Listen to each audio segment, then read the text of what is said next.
अस्सलाम वालेकुम दोस्तों, आपको जदीद एग्री फार्मिंग में खुश आमदीद। हमारा आज का टॉपिक है सरसों यानी राय में खाद का प्लान क्या है, खाद कब देनी चाहिए और इसके लिए जो पेस्टिसाइड है वो क्या इस्तेमाल करें।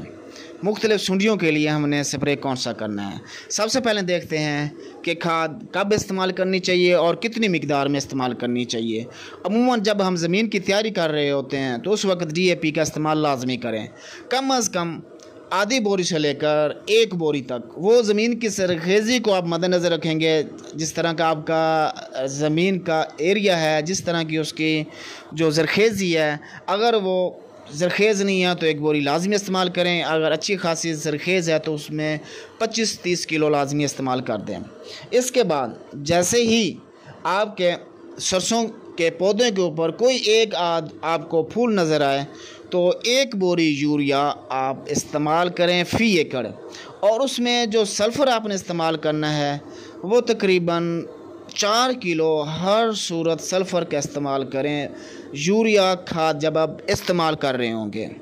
इसके बाद अगर आपने कभी पहले पोटाश इस्तेमाल नहीं की तो पोटाश भी लाजमी इस्तेमाल करें। पोटाश देने का जो बेहतरीन वक्त है जब आपकी फील्ड में हर पौधे के ऊपर फूल लग जाएं तो उस वक्त आप पोटाश इस्तेमाल करें।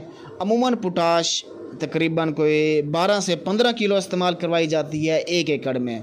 बाकी अगर आप इससे ज़्यादा भी देना चाहते हैं तो दे सकते हैं। इसके बाद जैसे ही आपकी जो सरसों के पौधे हैं वो ज़मीन से बाहर निकलते हैं, निकलने के कुछ अर्सा बाद उस पर एक सुंडी हमला करती है, जिसको टोका सुंडी भी कहा जाता है। अमूमन लश्करी सुंडी की एक ये किस्म है। तो उसी तरह होती है, ये हमारे सरसों के पौधों को खाना शुरू कर देती है, जिसके ऊपर उसमें टक से लग जाते हैं।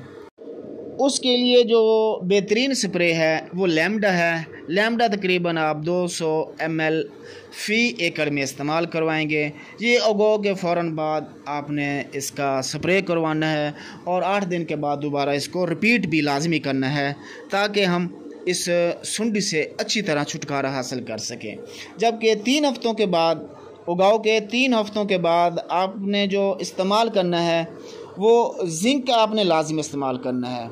जिंक मुख्तलिफ़ कंपनियों के पास मुख्तलिफ़ नाम से अवेलेबल होती है। आप जिंक जो इस्तेमाल कराएंगे वो तकरीबन 200 ml आप जिंक उगाव के 3 हफ्ते के बाद 300 ml जिंक के साथ आप फाइटोफिक्स 40 से लेकर 50 ml फ़ी एकड़ में आप स्प्रे कराएंगे। फाइटोफिक्स अमूमन ये कद में इजाफे के लिए इस्तेमाल होती है, जबकि इसमें आप जिंक की ज़्यादा ज़रूरत नहीं होती, लिहाजा इसको फ्लड करने की ज़रूरत नहीं है। फंगस के लिए आप पहले भी इसका इस्तेमाल करवा चुके हैं, जो कि हमारा बेहतरीन सल्फ़र है। फंगस को कंट्रोल करने के लिए इससे बेहतरीन प्रोडक्ट कोई नहीं है। अगर चाहें तो आप इसका 500 ग्राम के हिसाब से फ़ी एकड़ में स्प्रे भी करवा सकते हैं, लेकिन करवा देना चाहिए ताकि फंगस ऊपर फूलों के ऊपर या पत्तों के ऊपर फंगस का अटैक ना हो। आप जो फ्लड करेंगे उसका नीचे जड़ों में बहुत अच्छा रिज़ल्ट आता है फंगस के कंट्रोल करने के लिए। तो दोस्तों, इस चीज़ों को आप ज़रूर अमल करेंगे। चैनल को सब्सक्राइब नहीं किया तो ज़रूर सब्सक्राइब करें। शुक्रिया।